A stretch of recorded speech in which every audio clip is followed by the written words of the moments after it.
Et oui, tu fais partie de ceux qui se demandent si les couples non traditionnels peuvent être heureux. Et je voudrais d'abord clarifier deux choses. En réalité, un couple non traditionnel n'est ni plus heureux ni moins heureux par essence. Il est soumis aux mêmes lois internes que n'importe quelle dynamique conjugale, avec une complexité particulière qu'on abordera pendant ce podcast. On va s'arrêter sur ce qui rend un couple heureux. Nous verrons également là où les couples non traditionnels échouent sur 3 zones bien précises que je prendrai le temps de regarder avec toi. On verra là où les couples traditionnels sont extrêmement puissants. Et on se posera certaines autres questions que je t'invite à garder pour plus tard, notamment est-ce que les couples non traditionnels peuvent être heureux véritablement. Je terminerai sur ce point qui me paraît essentiel.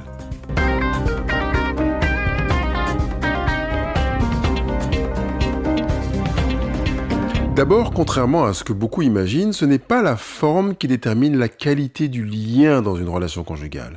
Qu'on soit en monogamie, en polyamour, en relation ouverte, en living apart, comme on dit, together, ou bien coparentalité choisie, toutes ces formes-là ne prédéterminent pas le bonheur ou ne prédéterminent pas le malheur. C'est pas la structure en réalité qui détermine le bonheur ou le malheur, mais c'est un cadre intérieur. Rien de cela ne fabrique du bonheur en fait, en soi. Ce qui crée du bonheur relationnel, c'est la clarté. Qui on est, ce que l'on veut, ce qu'on ne veut pas. C'est l'accord explicite, pas implicite. Pas de devine-moi, essaie d'imaginer comment je vois les choses et où je veux aller. On est vraiment dans de l'explicite, on est au clair. On a également un élément que je pourrais mentionner qui rend les couples heureux, même quelle que soit la structure, c'est l'intégrité, l'alignement entre ce que je dis et ce que je veux comme ce que je fais. Je suis dans une cohérence en termes un peu, sans le spiritualiser, on pourrait parler de la pureté. Il n'y a pas de mélange, il y a une forme d'entièreté dans la réalité de la relation de ce couple-là.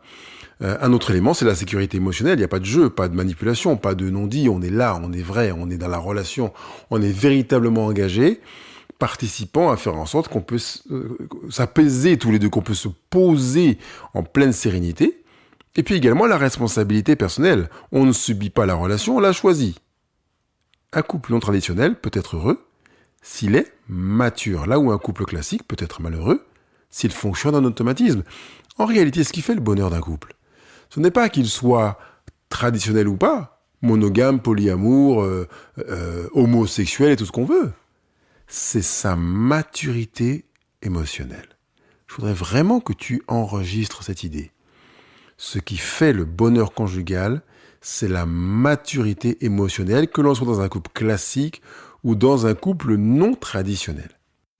Regardez avec moi un petit peu là où les couples traditionnels peuvent survivre, là où les couples non traditionnels n'ont pas de marge.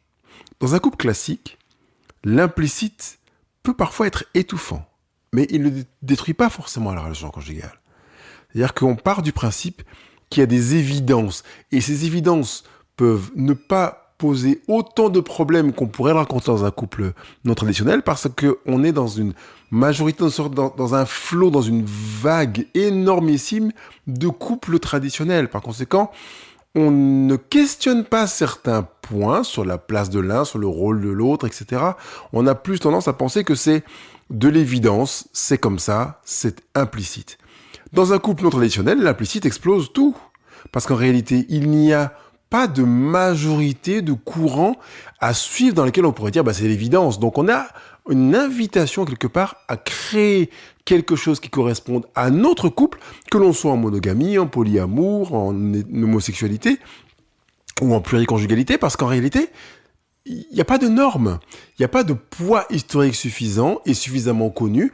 On pourrait dire quelque part qu'il manque un inconscient collectif qui permette à ces couples de convoler en sécurité sans avoir à passer par de l'explicite.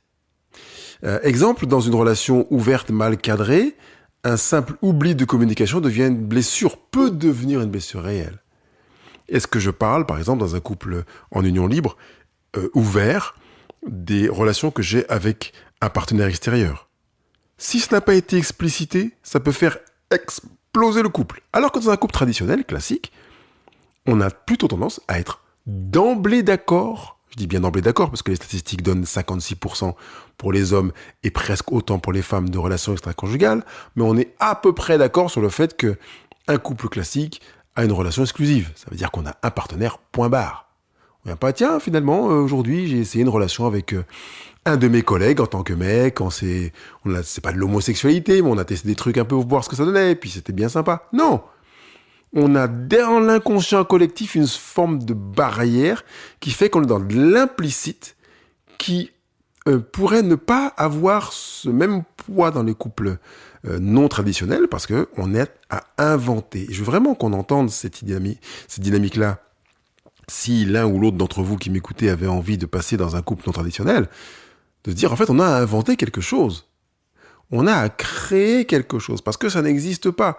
Cela dit, c'est interpellant pour les couples classiques et traditionnels qui pourraient se dire on n'a pas inventé parce que ça existe. Or, c'est faux parce que combien de fois j'invite les couples traditionnels à se dire ce n'est pas parce que vos parents, vos aïeux ont vécu les choses comme ceci et comme cela que vous devez les vivre de la même manière. Vous avez à créer votre relation conjugale. Donc on pourrait dire que c'est un piège possible aussi pour les couples traditionnels que de se dire l'implicite suffit. Je voudrais vraiment que les couples traditionnels se disent nous ne nous camperons pas dans l'implicite. Il n'y a pas de raison que nous fassions l'amour comme ça parce que nous pensons que c'est comme ça. Il n'y a pas de raison que tu endosses tel rôle dans la famille parce que nous pensons que c'est comme ça. Ou parce que c'est normal, c'est l'évidence. Il n'y a pas d'évidence classique qui pourrait s'installer même dans un couple traditionnel et qui pourrait faire l'économie de certains conflits. Je pense qu'il est préférable vraiment de travailler à clarifier ces choses-là. Dans un polyamour mal négocié, chaque zone d'ombre devient un triangle toxique. On peut se retrouver avec des éclats à des moments parce qu'on peut penser que on a peut-être à faire l'économie de certains discours, de certains échanges. Or, c'est vraiment nécessaire de le faire. Et comme je l'ai dit juste précédemment, c'est aussi pour moi intéressant de le faire dans un couple traditionnel. La distance peut devenir un prétexte à l'évitement dans un couple traditionnel comme dans un couple non traditionnel. Plus la structure est atypique, plus le cadre nécessite d'être explicité pour être construit. Mais, tu me vois venir, ce n'est pas parce que la structure est typique dans un cadre conventionnel, on va dire communément admis, que l'on peut faire l'économie d'avoir un cadre solide. C'est souvent là que le bât blesse et qu'on se retrouve après des années à dire « mais j'ai arrêté ma carrière pour toi ». Sous-entendu, c'était une évidence, mais maintenant ça me pèse, c'est difficile pour moi. Ou je n'ai pas trouvé mon rôle de père auprès des enfants parce que ta manière de fonctionner a fait que, et en fait on a une situation qui est présentement difficile à vivre pour l'homme parce qu'il a fait l'économie de poser sur la table le sujet de sa place en tant qu'homme, en tant que père, de créer sa place. Et ça me rappelle d'ailleurs un podcast que j'ai enregistré en début d'année. Les couples non traditionnels échouent sur 3 zones précises que je t'ai annoncées sur lesquelles je vais m'arrêter. La première zone, c'est le mensonge à soi-même. On pense qu'on est OK, ça va. Et en fait, bien souvent, on se rend compte qu'on n'est pas OK. Combien de couples homosexuels viennent partager le fait qu'ils ne se sentent pas bien finalement dans leur homosexualité. Ils ont le sentiment d'être enfermés alors qu'ils pensaient que l'homosexualité pouvait être une ouverture vers plus de liberté, qu'il n'y aurait pas de jeu de pouvoir, alors qu'ils se rendent compte qu'il y a également, même dans l'homosexualité, des jeux de pouvoir. Deuxième piège qui peut se présenter comme une zone difficile et qui mène les couples non traditionnels vers l'échec, c'est la dissonance entre le désir et la capacité. Tu veux quelque chose, mais tu n'as pas les compétences émotionnelles pour le vivre sans te perdre. Alors tu ne sais pas comment le formuler, tu t'en mêles les pinceaux et tu vis un mal-être d'être dans un cadre non traditionnel duquel tu attendais quelque chose et pour lequel tu ne te sens pas capable d'apporter les moyens d'assouvir ton attente. Et la troisième zone, c'est l'absence de règles explicites. Ça fait écho à ce qu'on a partagé il y a un instant. Un couple atypique sans règles, c'est une voiture sans frein, on pourrait dire. C'est un potentiel immense, mais qui peut être sous-exploité, qui peut être mal employé et participer à faire mal à l'un et à l'autre. Alors en même temps, tu m'attends au tournant. Tu vas me dire, Pascal, là tu viens de parler des 3 zones dans lesquelles les couples non traditionnels échouent. Est-ce que ça concerne les couples traditionnels ? La réponse est oui. Parce que dans un couple traditionnel, on peut être dans la première zone, le mensonge à soi-même, ça va, tout est ok. Mais en fait, ça va pas, t'es pas ok. Comme dans un couple non traditionnel, tu peux faire semblant d'être ouvert, détaché, évoluer, alors que tu vis mal tes émotions, tu vis mal la relation, et tu vis un poids qui peut, qui plus est, ne pas être formulé parce que tu penses que c'est comme ça, que c'est normal, que c'est ton rôle de femme ou d'homme, alors que c'est faux. Deuxième zone piège, c'est la dissonance entre le désir et la capacité, où tu te dis, moi, j'aimerais ça, mais je ne me sens pas capable. Et c'est valable également dans un couple traditionnel que de se retrouver à vouloir quelque chose, mais à ne pas avoir la compétence émotionnelle pour la vivre sans se perdre, sans difficulté, sans galère, sans poids. Et en plus, là aussi, en se disant, si je ne le vis pas, si je ne me sens pas à l'aise, ce n'est pas normal à cause du poids de ce que l'on considère comme étant une forme de conscience collective qui est attachée à la vie d'un couple traditionnel. Et puis le troisième piège, c'est l'absence de règles explicites. Et là, je me suis déjà bien arrêté. Ça concerne tout autant les couples traditionnels que de manquer de règles explicites, de se poser, de s'arrêter, de discuter, de parler ensemble de ce qui paraît évident. Parce qu'on se dit, bah, c'est comme ça, c'était comme ça chez mes parents, ça doit être comme ça chez moi. Ou bien, ce que tu fais, c'est pas normal. Et tu peux entendre que quand on dit à son partenaire, ce que tu fais, c'est pas normal. C'est pas normal sur quelle base, en fait ? Sur la base de ce que tu vis toi ? Dans quel livre, dans quel manuel, à quelle école, à quelle académie tu as trouvé que l'attitude de ton partenaire est signalée comme étant pas normale ? On est dans un cadre explicite qui participe à créer des problèmes clairs parce qu'on a l'impression d'avoir le poids d'un couple traditionnel alors qu'en fait on n'a rien du tout. On a son poids à soi et en tant que couple traditionnel, il est bienvenu là également de parler ensemble de ce que nous voulons créer ensemble au lieu de penser que c'est normal, c'est comme ça, c'est l'évidence et que si ce n'est pas fait comme ça, c'est qu'il y a distorsion. D'accord ? Donc on se rend compte que finalement sur le plan pour l'instant, jusqu'à maintenant, que ce soit un couple traditionnel ou un couple non traditionnel, on est face aux mêmes écueils. Pire même, quand on est dans un couple non traditionnel, on pourra avoir l'avantage de se dire on va poser les choses cartes sur table parce qu'on sait ne pas être traditionnel. Ce qui peut être piégeux, justement, dans un couple traditionnel dans lequel on pense que c'est l'évidence. C'est l'évidence.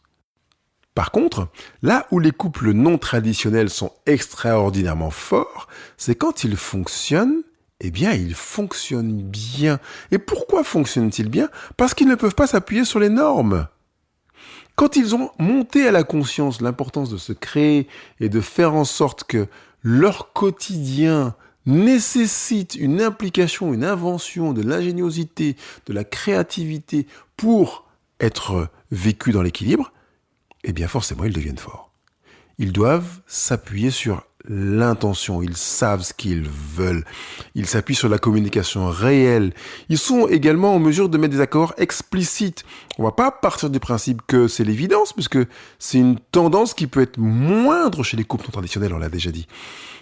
Pareil, on a une évolution personnelle avec une réflexion sur soi, avec des remises en question de soi, avec des remises en question de la traditionnalité conjugale, qui fait que bien souvent, il y a une avance dans des couples non traditionnels sur certaines questions, même s'il peut y avoir de l'immaturité émotionnelle, parce que je l'ai dit dès le départ, ce qui garantit le bonheur conjugal, c'est, et on y reviendra dans un instant.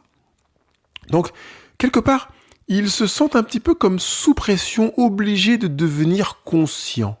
On ne vit pas comme ça au petit bonheur de la chance en pensant que les choses sont normales, on y va à deux et on verra bien ce que ça donne. Non, on vit davantage en conscience parce qu'on sait son atypisme. Donc un couple conscient, quelle que soit sa forme, est puissant, qu'il soit non traditionnel ou traditionnel, et tu l'as bien compris dès le début. J'ai insisté là-dessus. Maintenant, la question est, est-ce que les couples non traditionnels peuvent être heureux ? Et oui, tu le savais déjà, parce que j'avais déjà commencé à vendre la mèche dès le début, ils peuvent être heureux s'ils acceptent la vérité suivante.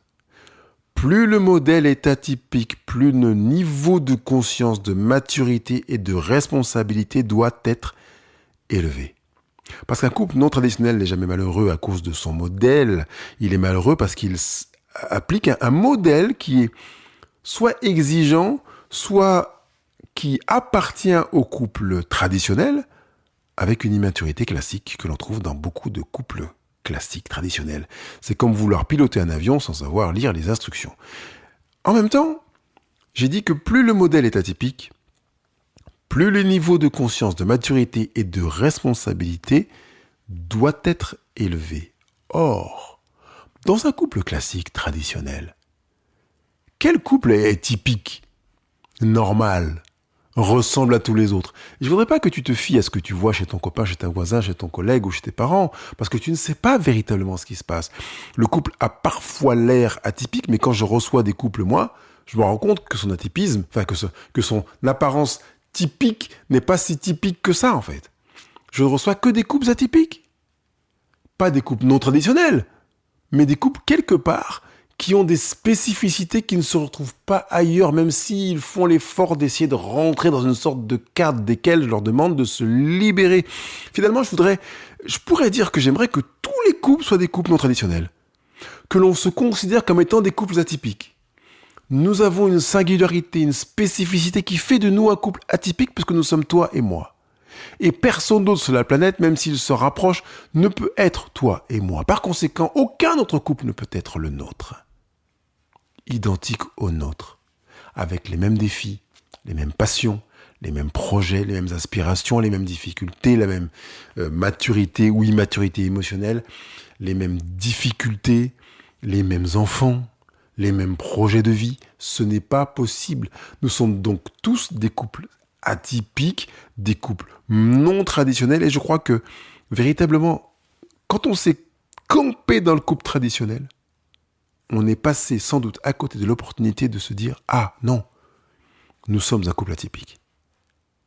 La question c'est de savoir, est-ce que tu veux vraiment être un couple qui se crée ou est-ce que tu veux être un couple que tu consommes? Un couple bon, je voudrais consommer ça, c'est bon comme un chocolat qui fond dans la bouche. Si c'est ce que tu souhaites, tu es bien dans un couple traditionnel. Ça veut dire que tu vas te laisser glisser dans les conventions, dans les normes que tu perçois qui n'existent pas en réalité. J'aimerais que tu déménages pour aller dans un couple atypique, en te rappelant que ce n'est pas la forme de votre couple qui dit s'il peut être heureux, c'est votre capacité à confronter à vous-même votre réalité avant d'y engager l'autre, ou en y engageant l'autre, ou dans un co-engagement. Parce qu'un couple atypique peut être sublime. Mais si tu veux un couple libre, commence par t'aimer avec rigueur, pas avec romantisme. Si tu veux un couple fort, installe-toi dans la conviction profonde que tu es dans un couple atypique. Parce que là, tu vas poser les choses, tu vas expliciter les choses. On ne va pas partir du principe que c'est une évidence, que c'est normal. On va co-créer, comme on est en train de travailler sur une œuvre d'art. D'autant plus que ceux qui me connaissent savent que j'aime associer la vie conjugale à une œuvre d'art. Est-ce que ça te dit de te camper dans cette réalité de l'atypisme pour te dire « Ok, je vais rencontrer mon partenaire et on va ensemble créer, co-créer une œuvre magnifique, avec les difficultés bien sûr, mais une œuvre magnifique en explicitant, en travaillant, en bossant ensemble, en co-créant, en apprenant, en s'apprenant, en se dévoilant, en s'épousant au sens étymologique, même quand on aura à se blesser, à travailler ensemble pour construire réellement ce que nous voulons vivre. Pas de la norme, de la spécificité, de l'atypisme.